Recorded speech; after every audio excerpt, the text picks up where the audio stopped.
Avatar Meher బాబా key జై. Avatar Meher బాబా key జై. జై బాబా అండి అందరికీ. ప్రభు కృపా కటాక్షంతో మనము ఈ మధ్య కాలంలో లిజన్ హ్యుమానిటీ అనే గ్రంథాన్ని మొదలు పెట్టుకున్నాము. మొదట్లో బాబా సహవాస కార్యక్రమాల గురించి వర్ణన సాగుతోంది.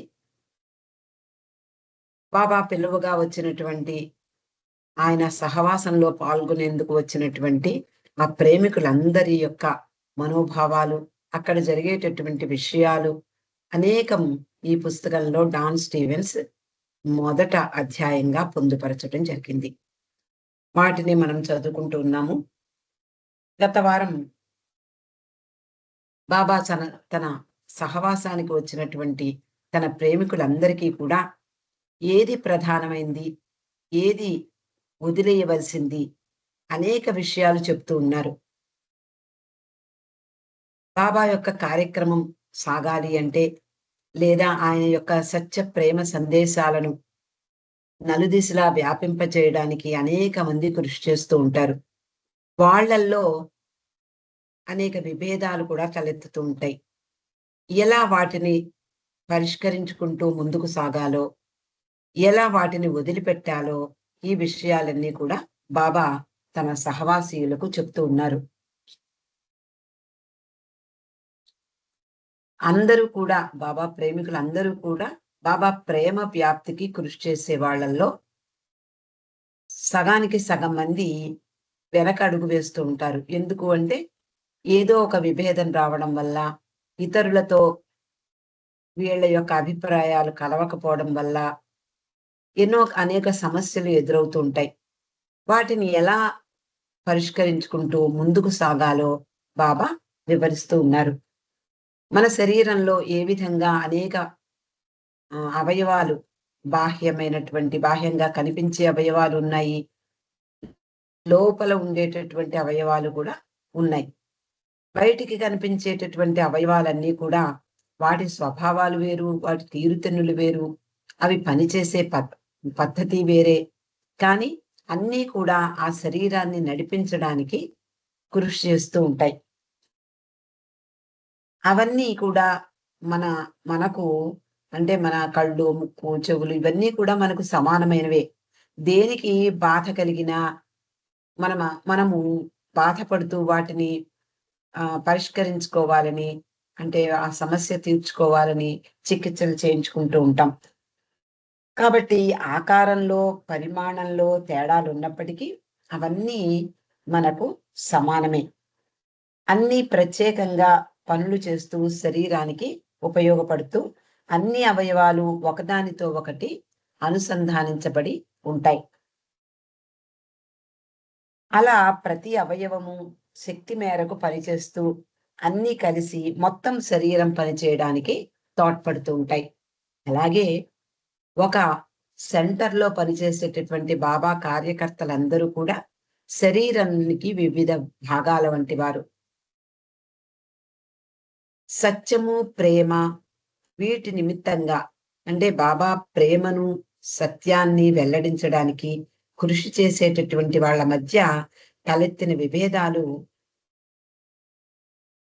ఎలా ఉంటాయి? వెనక్కి అడుగు వేసేలాగా అవుతాయి. అందువలన మనము ఏం చెయ్యాలట అంటే, ఒక కార్యకర్త ఏం చెయ్యాలో బాబా చెప్తున్నారు. ఇతరులపై నెపం వేయడానికంటే తనకు తాను నిజాయితీగా జీవిస్తూ క్రమశిక్షణతో విభేదాలను సర్దుబాటు చేసుకోవాలి. ప్రేమ, సత్యము వీటికంటే ఏది గొప్పది కాదు. మనకొచ్చినటువంటి విభేదాలు మన మధ్యలో, మన కార్యకర్తల మధ్యలో, లేకపోతే సెంటర్లో ఒకళ్ళ పట్ల ఒకళ్ళకి విభేదాలు తలెత్తుతూ ఉంటాయి. వాటికంటే ప్రేమ, సత్యము తీసిపోవు. ఎందుకు అంటే ప్రేమ, సత్యమే ముఖ్యమైనవి, ప్రధానమైనవి. కాబట్టి బాబా ఏమంటున్నారు? వీటికి ప్రాధాన్యత ఇవ్వకుండా వాటిని అలా పక్కన పెట్టేయండి. నా పట్ల నీకు గల ప్రేమ స్వేచ్ఛగా తగిన రీతిలో ఇతరులకు వెల్లడించాలి. దివ్య ప్రసాదాన్ని గ్రహించడానికి వాళ్ళ హృదయాలను సిద్ధం చెయ్యాలి. నీ ద్వారా ఆ ప్రేమ వాళ్ళకి అందాలి. నా కొరకు ఏర్పాటు చేసే సభలు, సమావేశాలు, నా ప్రేమను వెల్లడించే మాధ్యమాలు కావాలి. ఆ సమావేశాలకు మిగిలినటువంటి అనవసరమైనటువంటి ప్రాధాన్యత ఆపాదించినట్లయితే అసలైన విషయం అంటే బాబా గురించి తెలియజెప్పే సత్యము, ప్రేమ, ఆయన యొక్క సందేశాలు వీటి ప్రాధాన్యత తగ్గిపోనివ్వకూడదు. కాబట్టి మనం ప్రాధాన్యత దేనికివ్వాలి? బాబా పట్ల ప్రేమకు, ఆయన ఇచ్చినటువంటి సత్యప్రేమ సందేశాలకు మనం ప్రాధాన్యత ఇవ్వాలి. ఇక్కడ బాబా ఏమంటున్నారు? సాధారణంగా ప్రపంచంలో అనేక సంస్థలున్నాయి. ఏదో నిస్వార్థంగా సేవ చేయడం కోసం, లేదా ఏదైనా అందరూ సంఘంగా ఒక తాటి మీద ఒక పని చేయడం కోసం ఈ ప్రపంచంలో సంఘాలు, సమాజాలు ఏర్పడుతూ ఉంటాయి. సంస్థలు ఏర్పడతాయి. సెంటర్లు ఏర్పడతాయి. కానీ అవతార పురుషుడైనటువంటి బాబాకు వాటి అవసరం లేదు. ఒక మానవుడికి అంటే ఎవరైనా అంటే మన ప్రేమికులలో అందరి ప్రేమను అర్థం చేసుకోగలిగిన వాళ్ళు బాబా ఒక్కరే. మన ప్రేమ వాళ్ళకి వీళ్ళ కోసం కాదు.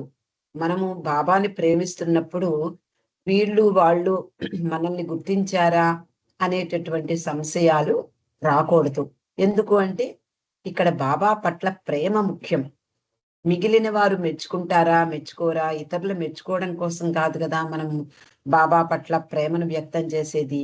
మన హృదయాలలో బాబా ప్రేమ ఉంటే చాలు. దాన్ని వ్యక్తం చేసి నలుగురిలోనూ పంచనక్కర్లేదు. నేను ఇంత గొప్పగా ప్రేమిస్తున్నాను, నేను అంత కృషి చేస్తున్నాను, ఇలాంటివి ఎవ్వరికీ తెలియజేయనవసరం లేదు అంటున్నారు. ఎందుకు అంటే బాబాకు సర్వము తెలుసు. మన హృదయాలలో, మన మనస్సుల్లో మెలిగేటటువంటి ఆలోచనలను కూడా ఆయన గ్రహిస్తారు.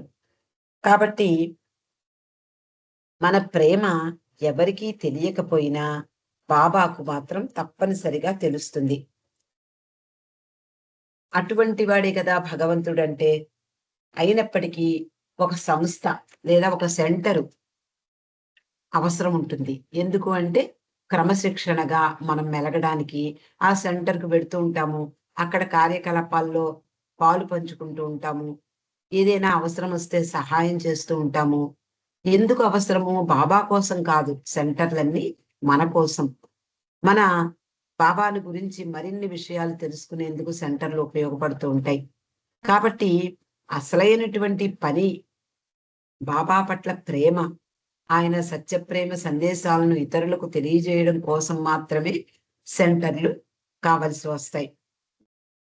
ఇక్కడ బాబా ఏమంటున్నారు? నన్ను ప్రేమించే ప్రతి హృదయము నా సెంటర్ కావాలి. ఆయన కోరేది అది. ప్రేమించే ప్రతి హృదయము కూడా ఆయన సెంటరే.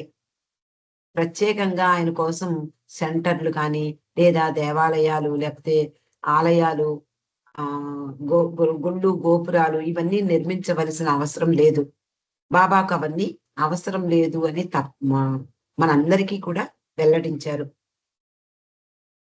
కాబట్టి నన్ను ప్రేమించే ప్రతి హృదయము ఒక సెంటర్ కావాలి. ప్రతి హృదయము నా మందిరమై విలసిల్లాలి.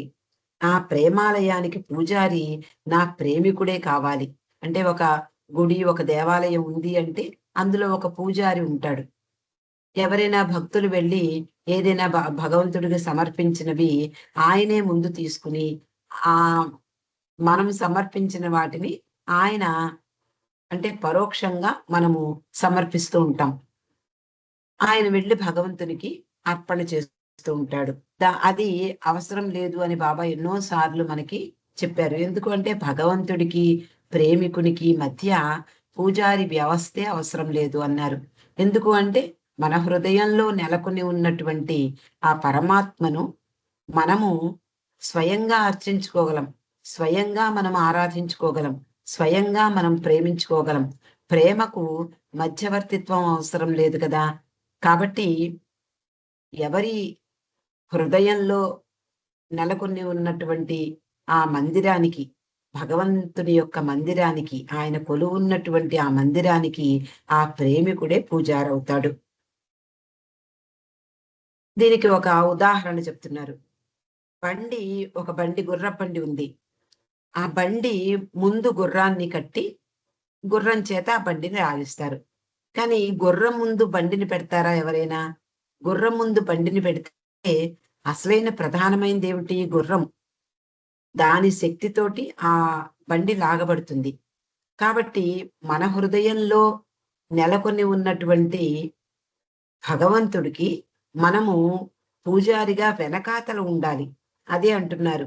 అట్టి ప్రేమాలయం ముందుంటుంది. పూజారి దాని వెనక ఉంటాడు. అందువలన బండి ముందు గుర్రాన్ని కడతాం కానీ, బండిని గుర్రం ముందు నిలబెట్టలేం కదా! దానివల్ల ప్రయోజనం ఉండదు. నా పని కొరకు ఎన్నుకోబడిన వారికి, వాళ్ళకి గల స్థితిగతుల కంటే వారి ప్రేమకు నెలవైన హృదయము నాకు ప్రధానమైనవి. ఇక్కడ ప్రధానమైన విషయం బాబా చెప్తున్నారు. ఆయనకి ప్రధానమైనది ఏమిటి అంటే ప్రేమించే వాళ్ళ యొక్క హృదయం మాత్రమే. ఆ ప్రేమికుడు, ఆ ప్రేమికుని హృదయం ఇదే ఆయనకి ప్రధానమైంది. అంతేగాని ఆ ప్రేమికునికి సంపదలున్నాయా? మిద్దెలు, మేడలు ఉన్నాయా? ఇవి ఆయనకి అవసరం లేదు. ఎలాంటి అంటే ఎలాంటి నిరుపేద అయినప్పటికీ కూడా తన ప్రేమికుడు ఇతరులకు తన ప్రేమను వెల్లడించేటటువంటి కార్యకర్త కాగలుగుతాడు. మరొక ఉదాహరణ చెప్తున్నారు బాబా. రైలు బండి మనందరికీ తెలుసు. ఒక 40 50 బోగీలుంటాయి. చాలా బరువైనటువంటి బండది. చాలా పెద్దదిగా ఉంటుంది. చాలా బరువుగా ఉంటుంది. ఆ రైలు బండిని ఒక ఎత్తైన ప్రదేశానికి తీసుకువెళ్ళాలనుకోండి, ఒక ఇంజిన్ సరిపోదు. 2 ఇంజిన్‌లు ఒకే వైపుకి లాగేలాగా వాటిని అమర్చి, ఆ ఇంజిన్‌ని స్టార్ట్ చేయడంతో ఆ బండి సునాయాసంగా కొండ మీదకు ఎక్కుతుంది. కానీ ఒక సమతలంపై ఉన్నటువంటి ఒక కారు పెట్టాం పక్కన. ఆ కారు కదలటం లేదు. అటో ఇంజిను, ఇటో ఇంజిను పెట్టి అటు లాగడానికి ప్రయత్నిస్తే, ఇటువైపు ఉన్నటువంటి ఇంజిను దాని వైపుకు లాక్కుంటుంది కార్‌ని. అటువైపు కట్టబడినటువంటి ఇంజిను దాని వైపుకు లాక్కుంటుంది కార్‌ని. కాబట్టి 2 ఇంజిన్‌లున్నా కూడా ఆ కారు కదలలేనటువంటి పరిస్థితి. ఎందుకు అంటే వ్యతిరేక దిశలో అది లాగబడుతూ ఉంటుంది కాబట్టి. అదే కనుక ఒక బరువైనటువంటి పెద్ద రైలు బండిని 2 ఇంజిన్‌ల సహాయంతో ముందుకి ఒక కొండ మీద కూడా ఎక్కించగలుగుతాం.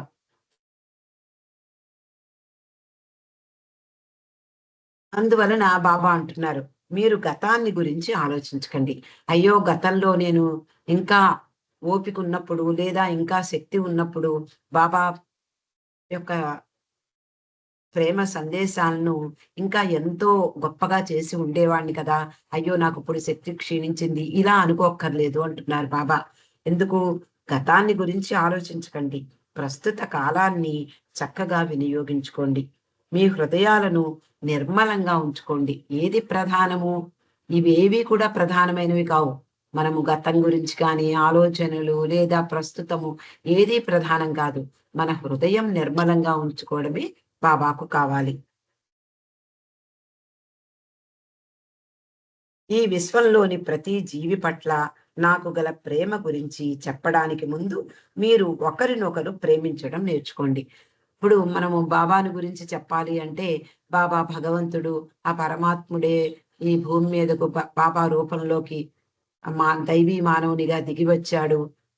లేదా ఆయన ప్రేమ స్వరూపుడు. ఇవన్నీ మనం చెప్తూ ఉంటాం. కానీ బాబా ఏమంటున్నారు? నా నా ప్రేమను మరొకళ్ళకి పంచే ముందు మీరు ఒకరినొకరు ప్రేమించుకోవడం మొదలుపెట్టండి. మీ పట్ల అంటే ఇతరుల పట్ల మీకు ప్రేమ లేకపోతే నా ప్రేమను మీరు పంచలేరు. అప్పుడు ప్రేమను పంచండి, ప్రేమను స్వీకరించండి, ప్రేమను సేకరించండి. చివరకు దివ్య ప్రేమ యొక్క సత్యంలో సర్వము కరిగిపోతుంది. ఏదీ ఉండదు. మంచి, చెడు, తప్పు, ఒప్పు ఏదీ కనపడదు. ఆ దివ్య ప్రేమ అనేటటువంటి ఆ సత్యంలో మొత్తం మనకున్నటువంటి మంచి, చెడు అన్నీ కరిగిపోతాయి. ఈ కలంతా కూడా కరిగిపోతుంది.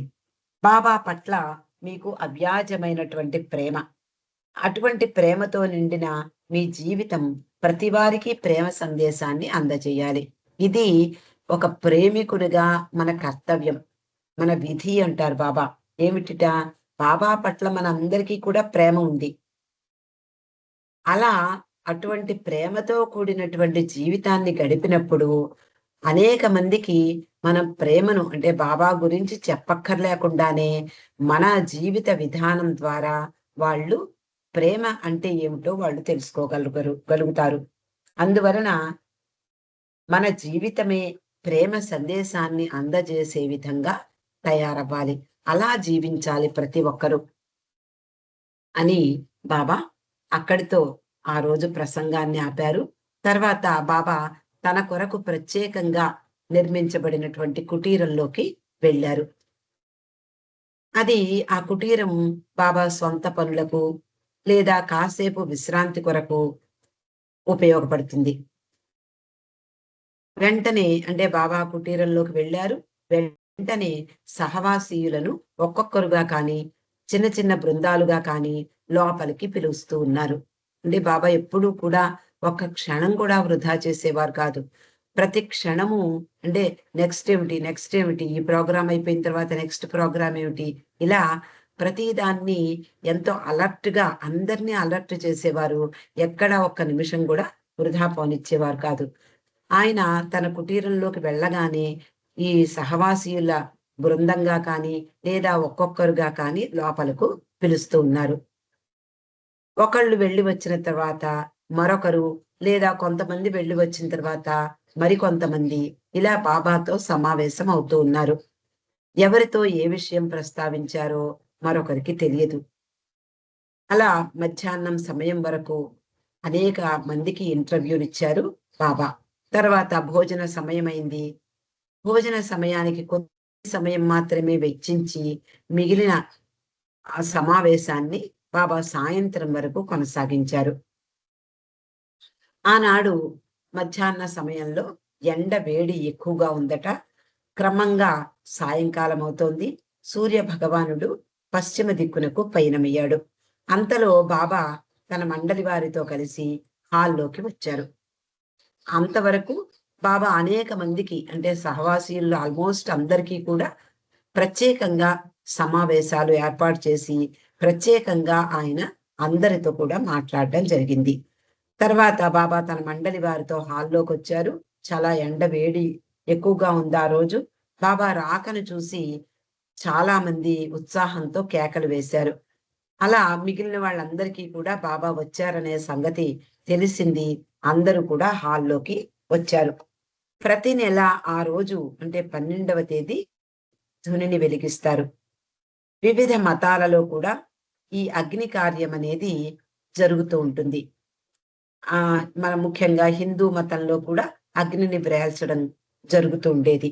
అంటే ఇదివరకు రోజుల్లో కేవలము ఆ అగ్ని కార్యాన్ని నెరవేర్చేవాళ్ళు చాలా వరకు. మెహరాబాద్‌లో సూర్యాస్తమయ సమయంలో అక్కడ ఉన్న చిన్న గుంటలో బాబా ఆనాడు ధుని అనే పవిత్రాగ్నిని వెలిగిస్తారు.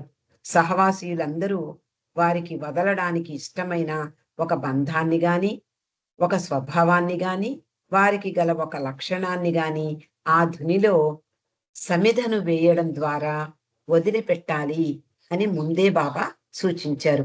మనము ధుని కార్యక్రమానికి వెళ్ళినప్పుడు ప్రతి ఒక్కరికి మనకి చేతిలో ఒక ధుని సమిధను ఇస్తారు. దాన్ని నేతిలో ముంచి దాంట్లో మనం వేస్తూ ఉంటాం. బాబాది ఈ ధుని గురించి చాలా సార్లు అనేక విషయాలు వెల్లడించారు. ఈ ధుని ఆయన ఆయన భౌతికంగా ఉండగానే ప్రతి నెల 12వ తేదీని మెహరాబాద్‌లో వెలిగించేవారు. తర్వాత ఇప్పుడు కూడా తర్వాత మండలి వారు, ఆ తర్వాత ఇప్పుడు ప్రేమికులందరూ కలిసి ట్రస్టీలు అక్కడ ధునిని వెలిగించడం జరుగుతూ ఉంటుంది. ఆ సమయంలో బాబా ఉద్దేశ్యం ఏమిటి? ఒక్కొక్కళ్ళు తమలో ఉండేటటువంటి ఒక అవలక్షణం లేదా ఒక బలహీనత ఇలా ఈ సమిధ వేయడం ద్వారా మీరు వదిలిపెట్టండి. ఇది కేవలము యాంత్రికంగా వదిలిపెట్టడం కాదు. దానివల్ల దాని ప్రభావం ఎంతో ఉంటుంది అని కూడా బాబా చెప్పడం జరిగింది. ఆనాటి సాయంకాలం వేగంగా సూర్యుడు పశ్చిమాద్రికి చేరుకుంటున్నాడు. బీదల కార్యక్రమం జరిగిన వరండా చివర అగ్ని వెలిగించబడింది. ధుని ప్రజ్వలిస్తుండగా మంటలు పైకెగసా పైకెగసాయి. ఆ సన్నని నాట్యమాడే మంటల వెలుగులో బాబా మరియు మండలి వారు మసకగా కనపడసాగారు. మామూలుగా ఈ సహవాస కార్యక్రమంలో బాబా సాయంత్రం వరకు ఉండి 5:30 గంటలకు మెహరాజాద్ వెళ్ళిపోతూ ఉండేవారు. కానీ ఈ రోజు అంటే 12వ తేదీ ధుని కార్యక్రమం ఉంది కాబట్టి బాబా కూడా ఆ ధుని వెలిగించే వరకు అక్కడ ఉన్నారు. ఆయనే స్వయంగా ఆ పవిత్రమైనటువంటి అగ్నిని ఆ చిన్న గుంటలో వెలిగించారు. అక్కడికొచ్చినటువంటి వాళ్ళందరూ కూడా అందరి చేత కూడా ఒక సమిధను వేయించారు.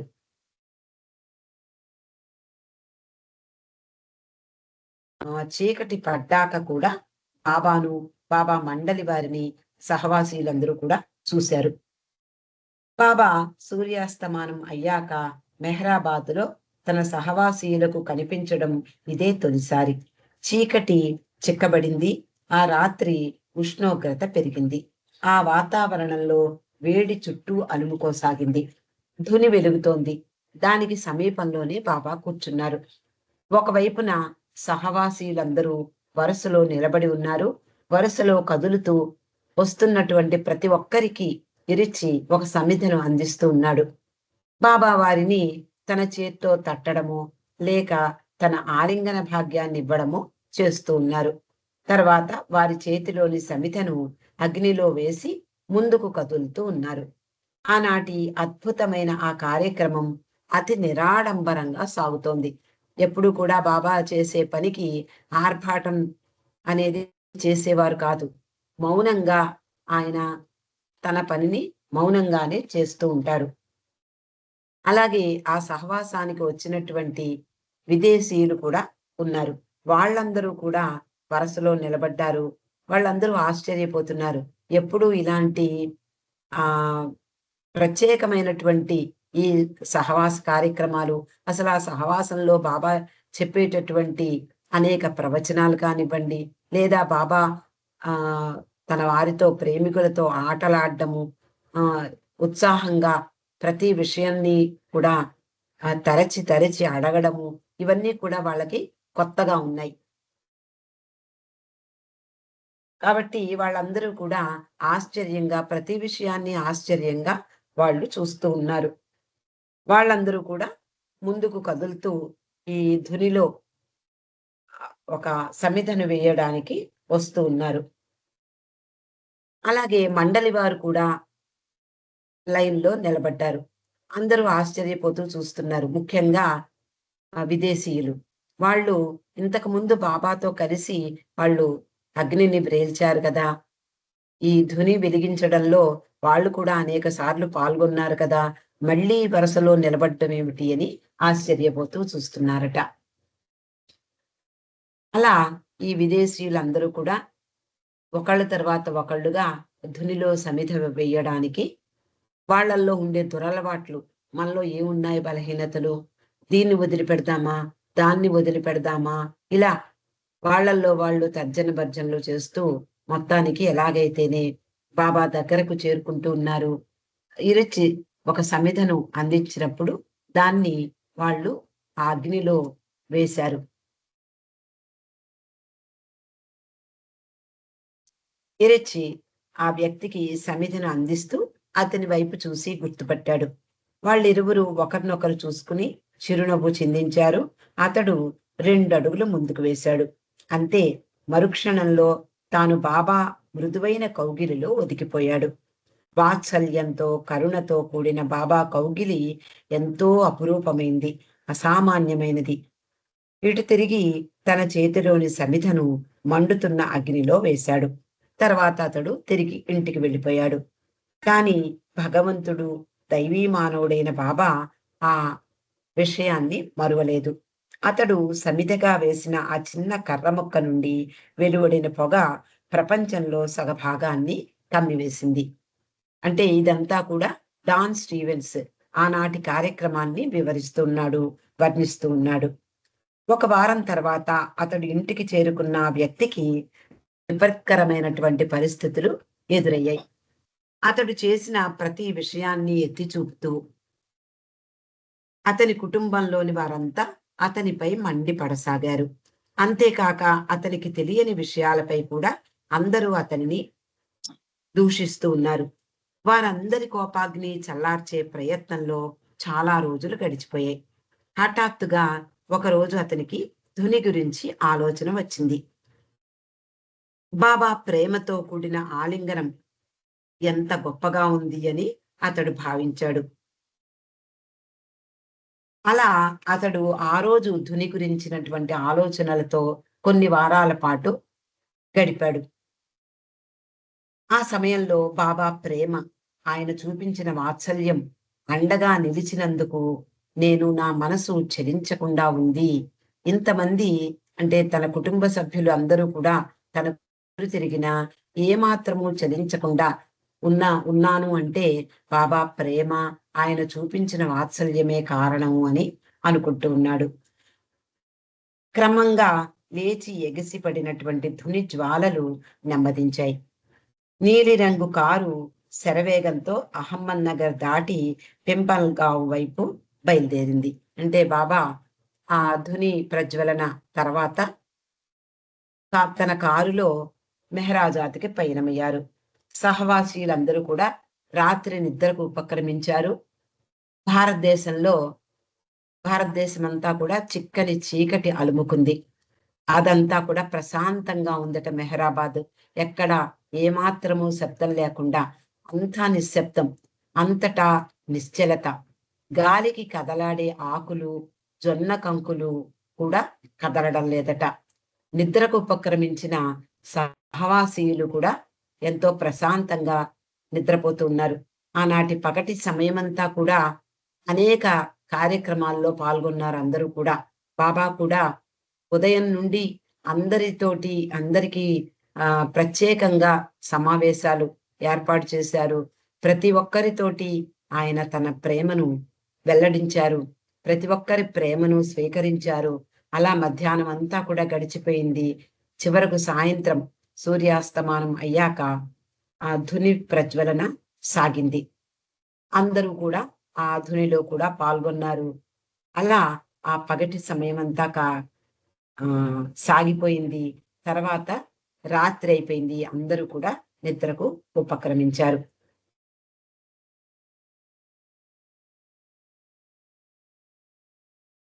అలా ఆ రోజు అంటే ధుని ప్రజ్వలన కార్యక్రమం గురించినటువంటి వర్ణన మనం చదువుకున్నాము. మిగిలిన విషయాలు రేపు చదువుకుందాం. అవతార్ మెహర్ బాబా కీ జై.